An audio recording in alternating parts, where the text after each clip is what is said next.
alegría en el Señor en este nuevo día. Bienvenidos a la jornada de 21 días con la palabra de Dios. Y en este día número 13, preparados para recibir una bendición, vigor, fuerza y fortaleza de Dios. Señor, te damos gracias por la provechosa palabra de Dios que es nuestro guía. Pedimos que produzcas en nosotros un deseo grande de estudiar tu palabra, un deseo grande de vivir tu palabra y también un precioso y gran deseo de mejorar, crecer en nuestra relación contigo, oh Dios, en la medida en que conocemos tu palabra. Encomendamos a ti este día, Señor, y esta meditación. Descubramos la Biblia. Hemos dicho entonces que de acuerdo a la organización de la Biblia, especialmente el Antiguo Testamento, en el idioma hebreo hay tres divisiones principales que son la ley, los profetas y los escritos. La ley compone lo que llamamos el Pentateuco, Génesis, Éxodo, Levítico, Número y Deuteronomio. Disculpas quienes se sienten incómodos por tanta repetición, pero es que es una manera de aprender. Los profetas se dividen a la vez en dos partes, que son los profetas anteriores y los profetas posteriores. Ahora, los profetas anteriores es el segmento o el estuche o la sesión de la que estamos ya introduciéndonos en este segundo devocional, que son los libros históricos que mencionamos en el devocional anterior como Josué, Jueces, etc.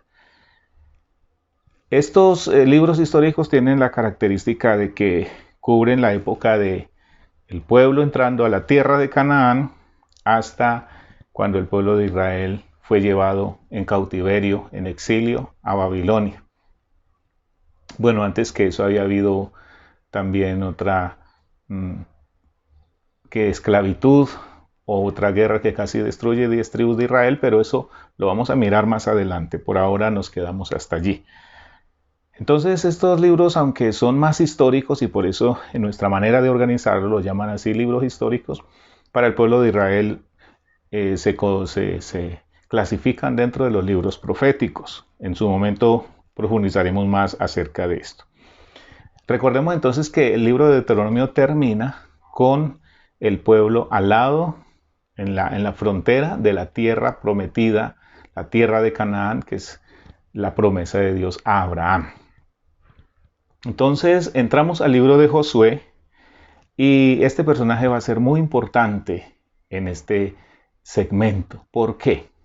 Josué va a ser el sucesor de Moisés, pero Josué no es un personaje que apareció de improviso, que a Dios se le ocurrió. No, Josué en realidad, recordemos que fue uno de los 12 espías que hacía 38 años fue enviado a reconocer la tierra, regresaron con los frutos y fue de los que dijo, si Jehová se agradare de nosotros, Él nos va a entregar esta tierra, aunque tiene gigantes, aunque es peligroso, aunque es difícil entrar, pero lo importante es que si estamos en las manos de Dios, para Dios nada es imposible, junto con Caleb. Desde ese momento Josué es mirado por Dios y de alguna manera Dios empieza a trabajar con él porque él va a ser el sucesor de ese gran líder, de ese tremendo líder llamado Moisés. Cuando Moisés muere, entonces Josué le va a corresponder y es más o menos lo que va a hablar este libro de Josué. Tres temas grandes pero muy significativos al estudiarlos de manera más reposada, más larga. Bueno.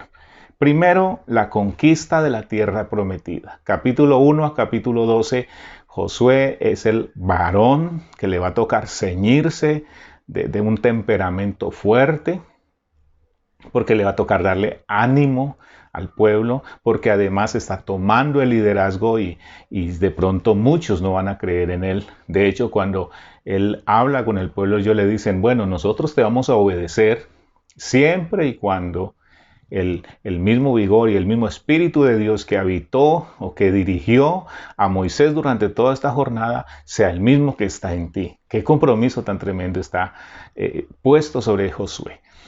La segunda parte del libro de Josué nos va a hablar de la distribución de la tierra. Hay que tener mucha autoridad con un pueblo como ese, tan grande, tan conflictivo, para decirle usted se ubica aquí, usted se ubica aquí, o para organizar cómo se van a distribuir las tierras.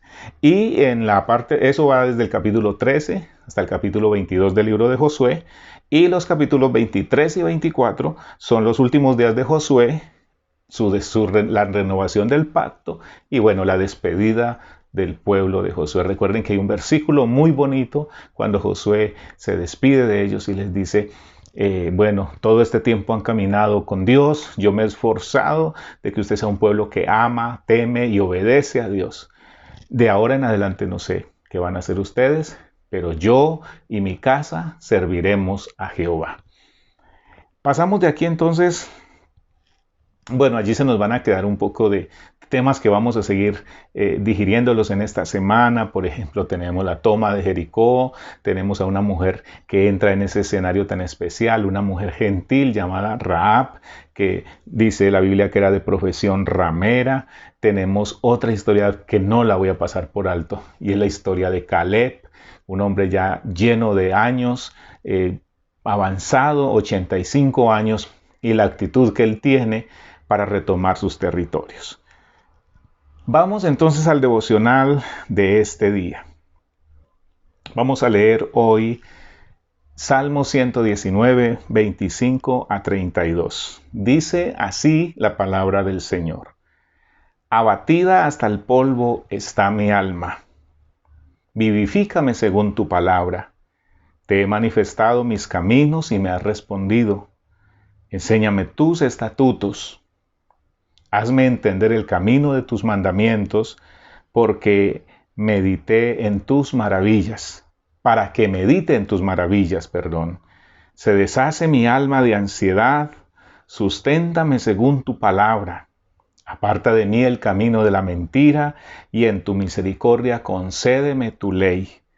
Escogí el camino de la verdad, he puesto tus juicios delante de mí. Me he apegado a tus testimonios. Oh Jehová, no me avergüences, porque por el camino de tus mandamientos correré cuando ensanches mi corazón. ¿Qué vamos a aprender de aquí? Voy a hacer énfasis en este devocional en uno de los dos estados de ánimo que expresa el salmista. Qué interesante, de entrada es importante decirles que no porque obedecemos la palabra, no porque caminamos siempre en las sendas rectas como se esforzaba el salmista por hacerlo, no por eso van a venir momentos difíciles.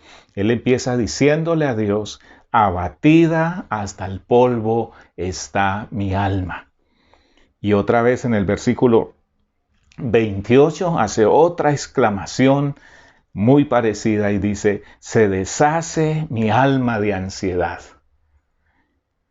Me quedo con la primera expresión del salmista y en la nueva versión internacional, dice esta misma frase así, postrado estoy en el polvo. Y en la versión Dios habla hoy, dice, estoy a punto de morir. Entonces empecemos como a meditar en estas frases que está soltando el salmista.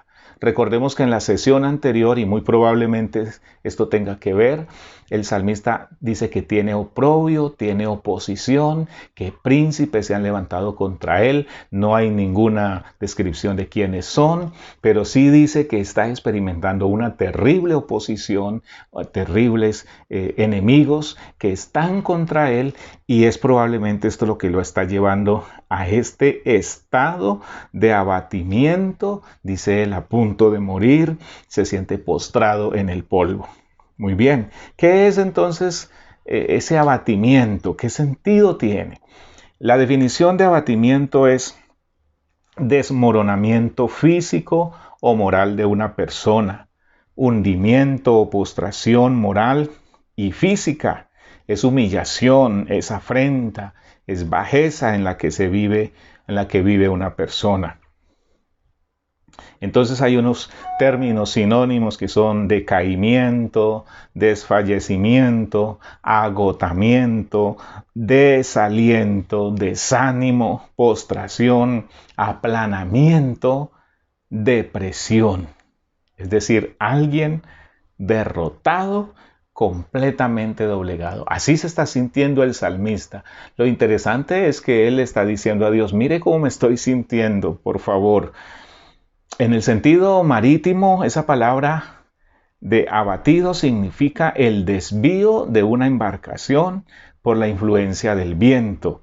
Es decir, el cambio real de la embarcación, de su camino, a un cambio resultante por la acción del viento. El salmista lo que está diciendo, estoy en un estado que estoy próximo a perderme, estoy próximo a perder el rumbo de mi vida. Qué peligro para él, pero gracias sean dadas a Dios que este hombre ha escogido, ha tomado una decisión, apegarse a los mandamientos y a la palabra de Dios. ¿Y quién creyera? El adversario, siempre que nosotros pasamos por estos momentos, produce pereza, produce rabia, produce indiferencia, produce falta de deseo de buscar la palabra de Dios. Él sabe que cuando nosotros en esos momentos, aún en ese estado, sintiéndonos tirados en el polvo, casi que sentimos morir, Él sabe que si nos acercamos a la palabra, esa palabra nos va a levantar. Entonces el salmista está en una posición extrema, su fe está siendo probada constantemente. Y hermano y hermana, amigo y amiga, usted que quiere entrar en esta experiencia con Dios, usted que quiere empezar a caminar con Dios, dése cuenta que en el camino van a haber inconvenientes, que Dios va a permitir muchos sufrimientos a veces para que nosotros maduremos, y a veces cuando somos demasiado tercos, dice Salmo 32, no sean como el caballo, como el mulo, que tienen que ser sujetados con cabestro y con freno, porque si no, no se acercan a ti. A veces Dios tiene, cuando somos así, poquito soberbios, arrogantes, orgullosos, tiene que colocarnos esa clase de controles que duelen tanto. El apóstol Pedro nos da este consejo así, en lo cual vosotros os alegráis, aunque ahora por un poco de tiempo, si es necesario, tengáis que ser afligidos en diversas pruebas, para que sometida a prueba vuestra fe, mucho más preciosa que el oro, el cual aunque perecedero se prueba con fuego, sea hallada en alabanza, gloria y honra cuando sea manifestado Jesucristo, a quien amáis sin haberle visto, en quien creyendo, aunque ahora no lo veáis, os alegráis con gozo inefable y glorioso, obteniendo el fin de vuestra fe, que es la salvación de vuestras almas. Eso dice Primera de Pedro 6, 1, 6 al 9. Y voy a terminar con este versículo precioso, que es una promesa de Dios para ti y para mí en un momento que podamos vivir la misma experiencia del salmista. Salmo 136, 23 dice, Él es el que en nuestro abatimiento se acordó de nosotros, porque para siempre es su misericordia. Puede ser que pasemos por momentos difíciles, pero Dios nunca se olvida de nosotros y nos dejó la palabra, nos dejó ese recurso, y por eso el salmista le dice a Dios, abatida hasta el polvo está mi alma, vivifícame según tu palabra. Hablaremos más de esto en el siguiente devocional. Los espero. Dios les bendiga.